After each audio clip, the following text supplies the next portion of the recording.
Hello students of class 10, welcome to our online class. In previous class, we already have to discuss about the heredity and also have to discuss about the variation. यानी हमने पिछली class में heredity और variation in दो points के बारे में discuss कर लिया था. अब हमने यह भी डिस्कस किया था कि जीन्स क्या है और जीन्स के अकॉर्डिंग जो है हमारा जो फंक्शन होता है वो हमारे बॉडी में कैसे या जीन्स जो है वो वर्क करता है, कैसे कंट्रोल करता है, क्या फंक्शन होता है जीन्स का. उसमें हमने एक वर्ड को बहुत बार बार रिपीट किया था, दैट इज ऑफस्प्रिंग. तो हमने इसमें आपको बताना है कि ये ऑफस्प्रिंग्स क्या होते हैं, किसे कहते हैं ऑफस्प्रिंग. ठीक है स्टूडेंट्स. तो ऑफस्प्रिंग्स का मतलब होता है कि वैसे किड्स, वैसे यंग वंस, वैसे न्यूबॉर्न यंग वंस जो कि सेक्सुअल रिप्रोडक्शन के थ्रू प्रोड्यूस होते हैं, सेक्सुअल रिप्रोडक्शन के थ्रू जो प्रोड्यूस होते हैं, ऐसे ऑफस्प्रिंग्स को हम लोग कहते हैं, और ऐसे यंग वंस को हम लोग कहते हैं ऑफस्प्रिंग्स. और जो असेक्सुअल रिप्रोडक्शन से प्रोड्यूस होते हैं ऑफस्प्रिंग्स, उनको हम लोग कहते हैं रिमेट्स. क्या कहेंगे उसे? रिमेट्स कहते हैं, या इसे हम लोग डॉटर भी कहते हैं. इसे हम लोग क्या कह सकते हैं? डॉटर. इसे हम लोग रिमेट्स या फिर क्या कह सकते हैं? डॉटर. ठीक है, इसे हम लोग डॉटर भी कह सकते हैं. तो दो वर्ड इसके लिए यूज किए जाते हैं, रिमेट्स या फिर डॉटर यूज किए जाते हैं. अब ये डॉटर क्यों कहा जाता है? तो बिकॉज जो नए ऑफस्प्रिंग्स होते हैं that has the completely ability to reproduce new young one, hence it is called daughter. क्या डॉटर जो भी कहा जाए, लेकिन इसको असेक्सुअल रिप्रोड्यूस होंगे तो उसे रिमेट्स कहते हैं, और जो सेक्सुअली रिप्रोड्यूस होते हैं उसे हम लोग क्या कहेंगे? ऑफस्प्रिंग्स कहते हैं. अब आते हैं एक्युमुलेशन ऑफ वेरिएशन, यानी वेरिएशन जो होता है. हमने कल वेरिएशन के बारे में डिस्कस किया था कि वेरिएशन जो हमारे बॉडी में होता है उसको दो फैक्टर्स कंट्रोल करते हैं. दो फैक्टर्स, एक जीन्स और दूसरा एनवायरमेंटल फैक्टर.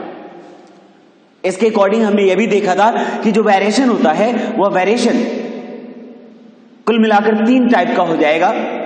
एक जो यूजफुल है, दूसरा जिसके वेरिएशन से किसी बॉडी में कोई खास फर्क नहीं आता, न यूजफुल है न हार्मफुल है, नो यूज. और अगला नेक्स्ट वेरिएशन होता है दैट इज यूजलेस या हार्मफुल वेरिएशन कह सकते हैं इसे. हमने कहा था कि नेचर जो है वह यूजफुल वेरिएशंस को सिलेक्ट करती है, यानी यूजफुल वेरिएशन कंटेनिंग ऑर्गेनिजम्स को सिलेक्ट, और जिसके पास नहीं है, जिसके पास हार्मफुल वेरिएशन है, जिसके पास यूजलेस वेरिएशन है, वह उसको क्या करती है? मतलब जो है एलिमिनेट कर देती है, उसे सेलेक्ट नहीं करती है for the further reproduction and for creating a new generation, new species. ठीक है स्टूडेंट्स. अब कहता है कि एक्युमुलेशन का मतलब होता है कि कलेक्शन, जमा हो जाएगा. ये एक्युमुलेशन ऑफ वेरिएशन में आ जाता है इनहेरिटेंस ऑफ फिजिकल कैरेक्टर्स. दो तरह के कैरेक्टर्स आ जाएंगे. पहला हो जाएगा कि पहला इनहेरिटेंस हो जाएगा किसका? फिजिकल कैरेक्टर्स का. जैसे कि हमारा बॉडी है ना, हाथ पैर नाक आंख कान जो भी है हमारे बॉडी में, जो भी फीचर्स हमें नजर आते हैं, है ना, इस सारे फीचर को हम लोग कहते हैं फिजिकल कैरेक्टर्स. ये फिजिकल कैरेक्टर का इनहेरिटेंस होगा. दूसरा होता है ना, इनहेरिटेंस ऑफ सुटेबल चेंज, यानी अगर किसी ऑर्गेनिज्म में जो वेरिएशन आया है दैट इज सुटेबल और वो सुटेबल चेंज है, तो उसका भी अगर इनहेरिटेंस होता है वह सेवरल जनरेशन तक आगे फॉरवर्डेड होता है ना, और इस तरह वह एक नई एंड वेल इवॉल्व्ड ऑर्गेनिज्म को, स्पीसीज को जनरेट या क्रिएट करने में कैपेबल हो सकता है. तो वेरिएशंस के बारे में हमने देखा. इनहेरिटेंस ऑफ वेरिएशन को हमने मतलब इनहेरिटेंस को हमने क्लियर किया कि एक्युमुलेशन ऑफ इनहेरिटेंस क्या है, वेरिएशन क्या है. अब हम लोग देखेंगे इनहेरिटेंस. तो इनहेरिटेंस का जो मेन फैक्टर होता है, इनहेरिटेंस का मेन फैक्टर कौन होता है? तो एक्चुअली इनहेरिटेंस का मेन फैक्टर होता है जीन्स. ठीक है, कल हमने डिस्कस किया था और हमने आपको यह भी बताया था कि जीन्स क्या है, जीन्स कहां प्रेजेंट होता है और जीन्स का फंक्शन क्या होता है. आपको पता है कि जीन्स का फंक्शन होता है ना, डिटरमिन, मतलब किसी भी ऑर्गेनिज्म में डिफरेंट कैरेक्टर्स, डिफरेंट फीचर्स को उसके बॉडी में क्या करना? अपेयर करा देना. डिफरेंट कैरेक्टर्स को, डिफरेंट फीचर्स को उसके बॉडी में अपेयर करा देना, and that is the responsibility of gene. और यह कैसे वर्क करता है ये भी आपको पता है. तो आगे हम लोग पढ़ेंगे, है ना, कि इसी इनहेरिटेंस के बारे में. ठीक है, किसके? मेंडल के कुछ एक्सपेरिमेंट को पढ़ने वाले हैं, जिसके थ्रू हम यह देखेंगे कि कैसे एक जीन्स एक पेरेंट से एक ऑफस्प्रिंग में पहुंचता है और वह कैसे उस ऑफस्प्रिंग में कैरेक्टर्स को अपीयर कराता है। लेकिन चूंकि हम लोग ग्रिगोर मेंडल के एक्सपेरिमेंट को पढ़ने वाले हैं, तो हमें ग्रिगोर मेंडल के बारे में भी जानना चाहिए। ग्रिगोर मेंडल, ठीक है, ग्रिगोर मेंडल को हम लोग वैसे साइंटिस्ट मानते हैं, लेकिन he was just a teacher. वह एक केवल टीचर थे and he was teaching in a monastery. Monastery आप जानते हैं क्या होता है? मोनेस्ट्री एक्चुअली बुद्धों का जो बौद्ध लोगों का जो मंदिर होता है, उसे हम लोग क्या कहते हैं? मोनेस्ट्री कहते हैं। तो वह एक मोनेस्ट्री में टीचर थे और उन्होंने जो है मतलब एक्सपेरिमेंट्स किया था। वो मोनेस्ट्री में चूंकि टीचिंग करते थे, तो मोनेस्ट्री में गार्डन भी है, आपके स्कूल में भी गार्डन है, वैसे ही बाकी सारे स्कूल्स में भी छोटे छोटे गार्डन होते हैं, जहां पर डिफरेंट टाइप्स ऑफ प्लांट्स को ग्रोन किया जाता है for look giving the beautiful look to the particular institution. तो इंस्टीट्यूशन को ब्यूटीफुल लुक देने के लिए वहां पर भी एक छोटा सा गार्डन था और उस गार्डन में 2 पी प्लांट्स लगे हुए थे ग्रिगोर मेंडल के, ठीक है।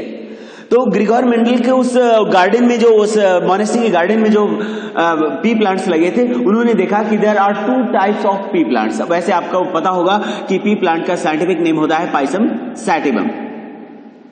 तो उन्होंने 2 तरह के पी प्लांट्स को देखा और चूंकि वह एक टीचर थे और इसलिए उनके दिमाग में बहुत सारे क्वेश्चंस आने लगे और उन्होंने इस इनहेरिटेंस को लेकर कुछ एक्सपेरिमेंट्स करने का सोचा। उस एक्सपेरिमेंट के लिए उन्होंने पी प्लांट्स को ही सेलेक्ट किया। किस काम के लिए? तो फॉर इनहेरिटेंस। इनहेरिटेंस के लिए उन्होंने पी प्लांट को सेलेक्ट किया और उन्हें इस एक्सपेरिमेंट में कुल मिलाकर 7 इयर्स ऑफ टाइम, यानी कितना टाइम उन्हें लग गया इस एक्सपेरिमेंट में? इनहेरिटेंस में हाइब्रिडाइजेशन प्रोसेस, इन्हें जिस प्रोसेस को परफॉर्म किया है उसे हम लोग कहते हैं हाइब्रिडाइजेशन। और हाइब्रिडाइजेशन क्या है? तो कहता है कि cross breeding between 2 pure parents of the same species having the 2 different desired characters, यानी जिसके पास 2 डिफरेंट डिजायर्ड कैरेक्टर्स हैं और ऐसे 2 डिफरेंट डिजायर्ड कैरेक्टर वाले पेरेंट प्लांट्स के बीच जब ब्रीडिंग कराई जाती है ना, और वो भी आर्टिफिशियल एंड कंट्रोल्ड मैनर में, for getting a new and well developed and a lot of desired character carrying of offsprings, तो इसको हम लोग कहते हैं हाइब्रिडाइजेशन। तो उन्होंने इस हाइब्रिडाइजेशन को परफॉर्म किया और इस परफॉर्मेंस में उन्हें कुल मिलाकर 7 इयर्स ऑफ टाइम लग गए। 7 इयर्स, आप समझ सकते हैं, ठीक है। तो हम लोग इस हाइब्रिडाइजेशन को पढ़ने वाले नहीं है, मतलब हम इस हाइब्रिडाइजेशन को परफॉर्म करने वाले नहीं है, केवल हमें पढ़ना है इन्हीं के एक्सपेरिमेंट्स को, ठीक है। लेकिन हम आपको जानकारी के लिए बता दें कि इन्हें कुल मिलाकर 7 इयर्स लगे थे इस सारे एक्सपेरिमेंट को। उन्होंने इसका कंक्लूजन भी किया और कंक्लूजन करके और न्यूज़पेपर में दिया भी था, ठीक है।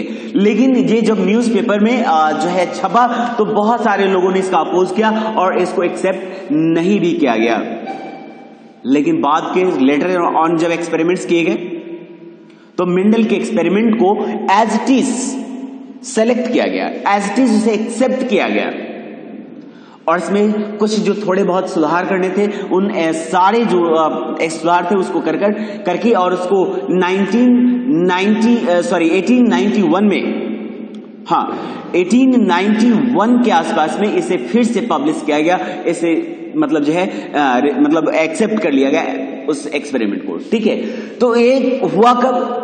तो उनका जो डेथ है वह हुआ 1884 में, यानी उनके मरने के बाद इसे एक्सेप्ट किया गया था, ठीक है। तो चलिए स्टूडेंट्स, हमने देखा कि पाइसम सैटिवम को उन्होंने सेलेक्ट किया था for the process of hybridization, है ना, और उसी से उन्होंने इस इनहेरिटेंस को इंश्योर किया था। इसमें उन्होंने पाइसम सैटिवम को क्यों सेलेक्ट किया था, पाइसम सैटिवम के कौन कौन से ऐसे कैरेक्टर्स हैं, फैक्टर्स हैं, गुण हैं जिसकी वजह से इसे सेलेक्ट किया गया, ये थोड़ा सा हम देख लेते हैं, ठीक है। ये जो पाइसम सैटिवम है, इसे सेलेक्ट करने के पीछे कुछ रीजंस थे। Number 1, it has short life span period, ठीक है। कैसा था, एक शॉर्ट लाइफ स्पैन पीरियड था, इसलिए उन्होंने पाइसियम सैटिवम को सेलेक्ट किया ताकि इन्हें एक्सपेरिमेंट में कम समय लगे और very short duration of time we can gain a lot of generations of that particular plant. यानी वह बहुत सारे जनरेशंस को वह very short duration of time में गेन कर सकते थे और उसे अपने एक्सपेरिमेंट्स को कंप्लीट कर सकते थे। इसीलिए उन्होंने पाइसियम सैटिवम को एडॉप्ट किया। जबकि आपने पढ़ा है कि 7 साल लगे उन्हें शॉर्ट लाइफ स्पैन पीरियड वाले प्लांट को एडॉप्ट करने पर भी। अब दूसरा उनका पॉइंट था कि it is very convenient, it means that कि we don't have to invest a lot of money to maintain to perform our experiment. यानी उन्होंने सोचा कि चूंकि वो एक टीचर है, उनकी सैलरी अच्छी नहीं होगी, उनके पास इनकम के सोर्स अच्छे नहीं होंगे, इसलिए उन्होंने सोचा कि बिना किसी हेल्प के अगर कम पैसे में करना है तो यही प्लांट जो है वो सिलेक्ट किया जाए, यानी उसमें ज्यादा इन्वेस्टमेंट नहीं था। अगला कहते हैं कि उसमें क्रॉस पॉलिनेशन किया जाना यानी हाइब्रिडाइजेशन प्रोसेस को परफॉर्म किया जाना भी आसान था, बिकॉज ठीक है इसमें बहुत सारे अलग अलग वेरिएशंस थे, यानी एक ही स्पेसीज के डिफरेंट प्लांट्स में वेरिएशंस की कमी नहीं थी, इसलिए भी उन्होंने पाइसियम सैटिवम को सेलेक्ट किया। दूसरा अगला जो नेक्स्ट पॉइंट था कि इसके जो reproductive part they are quite large, यानी बहुत बड़े थे, इतने कि वह इजिली रिकॉग्नाइज किए जा सके, ठीक है, और इसलिए उन्होंने उसे सेलेक्ट किया, ठीक है। और उसके बाद कुछ और भी पॉइंट्स थे, कहता है कि the plant shows the several distinct and easily detectable character, यानी जो हमने कहा कि इसके पास वेरिएशंस बहुत सारे हैं, बहुत सारे इजिली डिटेक्टेबल कैरेक्टर्स थे उसके पास। और उसके बाद कहता है कि लार्ज नंबर ऑफ सीड्स, और उसमें एक ही प्लांट जो है वह बहुत बड़ी संख्या में यानी लार्ज नंबर ऑफ सीड्स को प्रोड्यूस कर सकता था। और इससे भी हमारे जो एक्सपेरिमेंट्स होते हैं that experiments give support and we have to conclude a perfect and certain result. और इसीलिए उन्होंने क्या किया, तो उस एक प्लांट को चूज किया मेंडल ने अपने इस हाइब्रिडाइजेशन के लिए। कौन से प्लांट को चूज किया, तो वह था आपका पी प्लांट। कौन सा, पी प्लांट। और क्यों चूज किया, तो अभी हमने आपको डिफरेंट टॉपिक के अकॉर्डिंग्स आपको जो है समझा दिया है। अब आप क्या करेंगे कि जो भी टॉपिक्स हमने, जो भी फैक्ट आपको बताए हैं, जो भी फैक्टर्स बताए हैं, आप उसको नोट करेंगे एंड उसको रिमेंबर करेंगे, ठीक है स्टूडेंट्स। Okay, thank you.